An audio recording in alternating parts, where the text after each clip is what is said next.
Marina Tucaković vodi borbu sa opakom bolešću, a ove stihove posvetila je pokojnom sinu. Pre 4 godine pop pevačica Nataša Bekvalac izdala je album Original na kojem se našla i dirljiva balada 1000. U tom periodu po estradnim kolarima šuškalo se da je ovu numeru Marina Tucaković, autorka teksta, posvetila pokojnom sinu Milošu Raduloviću.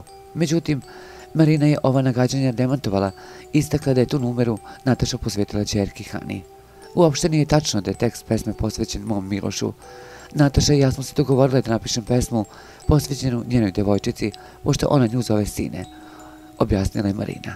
Ona je dodala da je jedina pesma koju je posvetila sinu zapravo Mišo moj, koju je snimila Ana Nikolić. Pesmu sam napisala u svom najtežem životnom periodu. Dugo sam razmišljala ko bi mogao ove snažne emocije da prenese publici, a onda je izbor pao na Anu Nikolić, rekla je Marina.